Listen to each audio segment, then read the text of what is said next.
দর্শক আসসালামু আলাইকুম। আপনারা এই ভিডিও দেখার পর হয়তো অনেকে আমাকে গালি দিবেন বা অনেকে আমাকে মন্দ বলবেন। তবে আমি একটা কথা বলি, আগে কেউ গালি দিয়েন না, আগে কেউ আমাকে খারাপ বলেন না। আগে আমি ভিডিওটা শেষ করি, আমার ভিডিওটা শেষ পর্যন্ত দেখেন। তারপর আপনার হয়তোবা যার যেভাবে ইচ্ছে গালি দিয়েন বা আমাকে যেভাবে ইচ্ছে কমেন্ট বক্সে লেখেন, কোনো সমস্যা নেই। গত ৫ তারিখের পরে মানে ৫ই আগস্টের পরে এই পর্যন্ত প্রায় ১ বছরের কাছাকাছি বাংলাদেশের ডক্টর ইউনূসের সরকার অবস্থান করছে। ৫ তারিখের পরে যেটা সবাই চিন্তা করছিল যে বাংলাদেশের প্রেক্ষাপটে আওয়ামী লীগ মোটামুটি নিশ্চিহ্ন হয়ে গেছে। এখন একটাই মাত্র অপশন বিএনপি। বিএনপি ছাড়া বাংলাদেশের রাজনীতি বা বাংলাদেশের ক্ষমতায় আসার মতো কোনো দল নেই। কিন্তু যে দলটাকে আমি পছন্দ করতাম বা দেখা যাচ্ছে বাংলাদেশের যখন হাসিনা সরকার ক্ষমতায় ছিল, এটা নির্যাতিত নিপীড়িত একটা দল।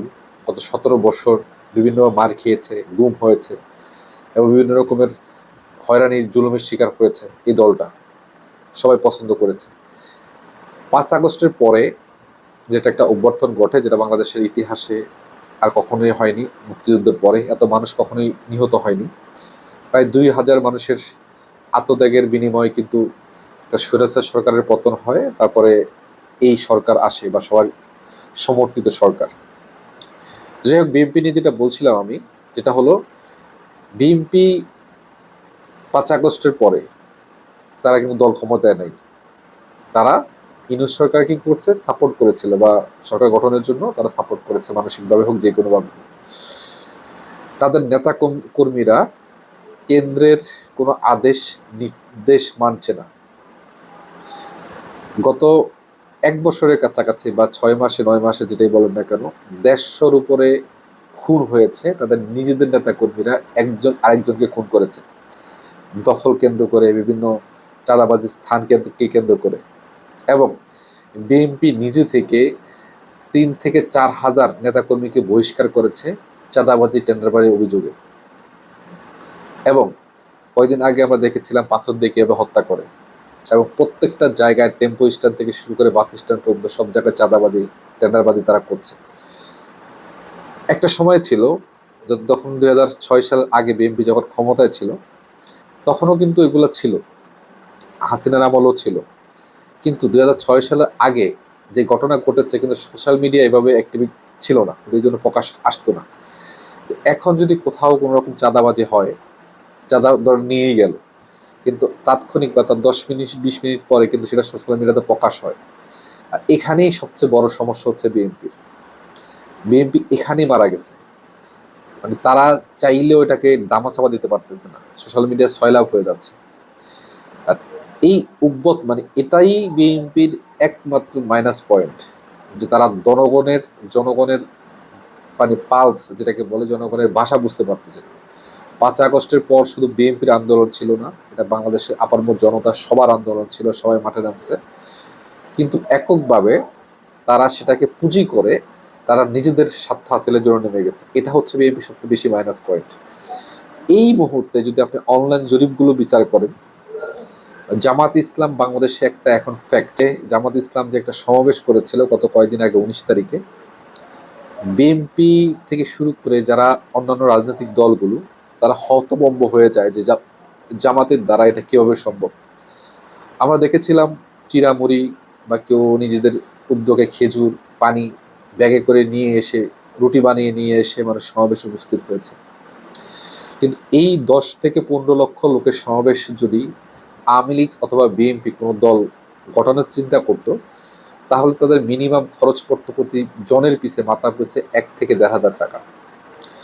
১০ লক্ষ মানুষের যদি ১,৫০০ টাকা করে খরচ করেন, তাহলে আপনি গুণ করে দেখেন কত লক্ষ টাকা খরচ হতো। তাই বিশ্লেষণ যারা করেন তারা বলতে চাচ্ছেন এই মুহূর্তে বিএনপির দ্বারা এত বড় সমাবেশ সংগঠিত করা সম্ভব না। জামাত কিভাবে পারলো? জামাত এভাবে পারছে, জামাত ৫ তারিখের পরে সুকৌশলে, মানে খুবই নীরবভাবে, সুকৌশলে তাদের রাজনৈতিক আদর্শটাকে মাঠ পর্যায়ে ছড়িয়ে দিয়েছে। যখন বিএনপি চাঁদাবাজি করে, জামাত তার বিরুদ্ধে কথা বলে। ধরুন আপনি চাঁদাবাজির শিকার হয়েছেন, জামাত সেখানে গিয়ে তাকে বোঝায় যে আমরা চাঁদাবাজির বিরুদ্ধে, চলেন আমরা ঐক্যবদ্ধ হই। আমরা মিটিং করি আমি গত কয়েকদিন আগে ছাত্র দলের সাথে শিবিরের একটা সংঘর্ষ হয় চট্টগ্রামে, আমরা দেখলাম। এবং সেখানেও শিবির ব্যবসায়ীদেরকে সাথে নিয়ে বিশাল শোডাউন লং মার্চ করে। সেখানেও তারা প্রমাণ করে যে চাঁদাবাজির বিরুদ্ধে আমরা আসি, সবাই চলে ঐক্যবদ্ধ হই। কিন্তু সব ব্যবসায়ীরাও কিন্তু তাদের সাথে একত্রতা পোষণ করে। তার কারণ হচ্ছে মানুষ এখন বিএনপির উপর আস্থা রাখতে পারছে না। আমি বলছি না যে সবাই, যারা বিএনপির সমর্থক ছিল, যারা কর্মী আছে তাও তো আছেই, কিন্তু অনেকেই ছিল বিএনপিকে সমর্থন করতে, ভোট দিত হাসিনার বিপরীতে। এখন সেখান থেকে প্রায় 50 থেকে 70% অনলাইন জরিপগুলোতে বলা যাচ্ছে যে সেখান থেকে সরে আসছে মানুষ।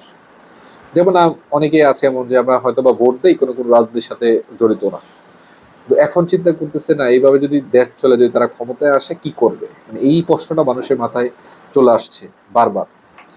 তো বিএনপি আসলে ঐতিহ্যবাহী রাজনৈতিক দল। মেজর জেনারেল জিয়াউর রহমান বাংলাদেশের জন্য একটা সিংহ পুরুষ, এটা অস্বীকার করার কোনো কারণ নেই। জিয়া রহমানের হাত ধরে অনেক কিছু ঘটেছে বাংলাদেশে, যেটা অন্য কোনো প্রেসিডেন্ট করতে পারেনি, সেটা আমরা সাধুবাদ জানাই। কিন্তু বিএনপি যে মূলধারা রাজনীতি, সেখান থেকে বর্তমান যে হাইব্রিড নেতাকর্মী এবং যারা আওয়ামী লীগে ছিল, 50 থেকে 70% এখন বিএনপিতে যোগ দিয়েছে, বিএনপির মিছিল মিটিং করে, বিএনপিতে যারা সময় দেয়, এটা হচ্ছে বিএনপির জন্য একটা মাইনাস পয়েন্ট। এখন জামাতের কথা বলেছি, এনসিপির কথা কেন বলবো না? দেখেন, অনেকেই হয়তো এনসিপি কে সিলেন্ট পার্টি বলেন, বা কি বলবো আর কি, এখানে শিশুদের দল বলেন। এনসিপি কে আপনি সিলেন্ট পার্টি বলেন বা শিশুদের দল বলেন, যাই বলেন না কেন, তারা কিন্তু বাংলাদেশে এখন একটা বড় ফ্যাক্ট, আপনি তাদেরকে অস্বীকার করতে পারবেন। যখন আপনি জুলাইয়ের কথা বলবেন, তখনই তাদেরকে কথা বলতে হবে। নাহিদ বলেন, হাসনাত বলেন, সার্জিস বলেন, যারা যারা ছিল, তারাই কিন্তু ডাক দিয়েছে লং মার্চের বাংলাদেশের সাধারণ মানুষকে। এবং এই কথাও আমরা বলতে শুনেছিলাম আগের দিন যখন ইন্টারনেট বন্ধ ছিল, বা কখনো কখনো শুনতে পেতাম যে আমরা যদি মারা যাই, আপনারা নিজেদের জায়গায় চলে আসবে, নিজেদের উদ্যোগে জায়গায় চলে আসবে, আমরা কালকে ঘেরাও করবো। ডিবিতে আটকে রাখা হয়েছে, অনশন করছে বা ছেড়ে দিতে বাধ্য হয়েছে, পিঠে পাটে রাস্তার সাথে ফেলে দিচ্ছে, আমরা দেখছি এগুলা। তো এখন তাদের আর হারানোর কিছু নাই। তারা এখন বলে যে আমরা এখন যে জীবনটা লিড করতেছি, বা যেটা আমরা জীবন ফিরে পেয়েছি, যেটা আমরা জীবন কাটাচ্ছি, এটা আসলে বোনাস। আসলে এদেরকে মাইনাস করে আপনি বাংলাদেশের রাজনীতি করতে পারবেন না, এটা কিন্তু ফ্যাক্ট। বিএনপি এখন 2006 সালের রাজনীতি করছে।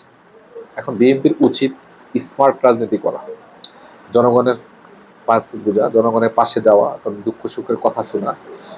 আপাতত চাঁদাবাজি, টেন্ডারবাজি এগুলা বাদ দিয়ে কিভাবে জুলাইয়ের যত শক্তি আছে বা বাংলাদেশের সপক্ষের যত শক্তি আছে, ভারতের তাবেদারি বা ভারতের দালাল ছাড়া, বা বিভিন্ন দেশের তাবেদারি দালাল ছাড়া, যারা জাতীয়তাবাদে বিশ্বাস করে, বাংলাদেশের একত্বতাবাদে বিশ্বাস করে, তাদেরকে সাথে নিয়ে রাজনীতি করা। ঠিক আছে, আপনি 5 বছর ক্ষমতা আসলেন না, 5 বছর পরে আসেন, বা 5 বছর পরে আসেন, সমস্যা নাই তো।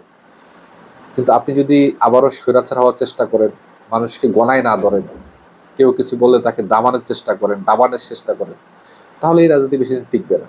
এটাই বাস্তবতা। হাসিনার প্রচেষ্টা ছিল সে বাংলাদেশে এককভাবে ক্ষমতায় থাকবে, এবং যতদিন বেঁচে থাকে একভাবে, মানে কিম জং উনের মতো সে ক্ষমতাকে আগলিয়ে রাখবে। এটা মানুষ পছন্দ করেনি। অনেক ভালো কাজ করছে, দেখানোর কাজ করছে, বাট এগুলা কোনো ফ্যাক্ট না। যতটুকু করছে তার চেয়ে বেশি দুর্নীতি করেছে, মানুষ সেটা মুখে মুখে বলে। যখন আপনি মানুষের কাছে গ্রহণযোগ্যতা হারাবেন, তখন আপনি যতই ভালো কাজ করেন না কেন, আপনার ভালো কাজগুলো মানুষ নেগেটিভ ভাবে নেবে, এটাই স্বাভাবিক। তারেক রহমান এখনো বাংলাদেশের সম্ভাবনাময় একজন রাজনৈতিক ব্যক্তিত্ব আমি মনে করি, তরুণ রাজনৈতিক ব্যক্তিত্ব, তার সামনে অনেক সম্ভাবনা আছে। আমরা যারা ইয়াং জেনারেশন আছি, আমরা এখনো পছন্দ করি, আমরা আশা করি যে তার মা বেগম খালেদা জিয়া এবং তার বাবা মেজর জেনারেল জিয়া রহমান যেভাবে দেশপ্রেমিক সৈনিক ছিল, তারা সেভাবে দেশটাকে পরিচালনা করবে। কিন্তু লক্ষ্য করছে 5 আগস্টের পরে তাদের যে ভূমিকা, আসলে এটাকে নিয়ে প্রশ্ন করাই যায়। তো যাই হোক, আমরা শুভকামনা জানাচ্ছি এই দলগুলোর প্রতি, যেন অন্তত পক্ষে ভোটের রাজনীতির জন্য যেন খুনাখুনি মারামারি থেকে বিরত থাকে, এবং অন্তত পক্ষে তারেক রহমান নির্দেশে বা হাইকমান্ডের নির্দেশে সারা বাংলাদেশে যে চাঁদাবাজি, টেন্ডারবাজিগুলো হচ্ছে, সেগুলো বন্ধ হয়ে যায়। আপনার মন্তব্য কি কমেন্ট বক্সে জানাবেন। ভালো থাকবেন। আসসালামু আলাইকুম ওয়া রাহমাতুল্লাহি ওয়া বারাকাতুহু।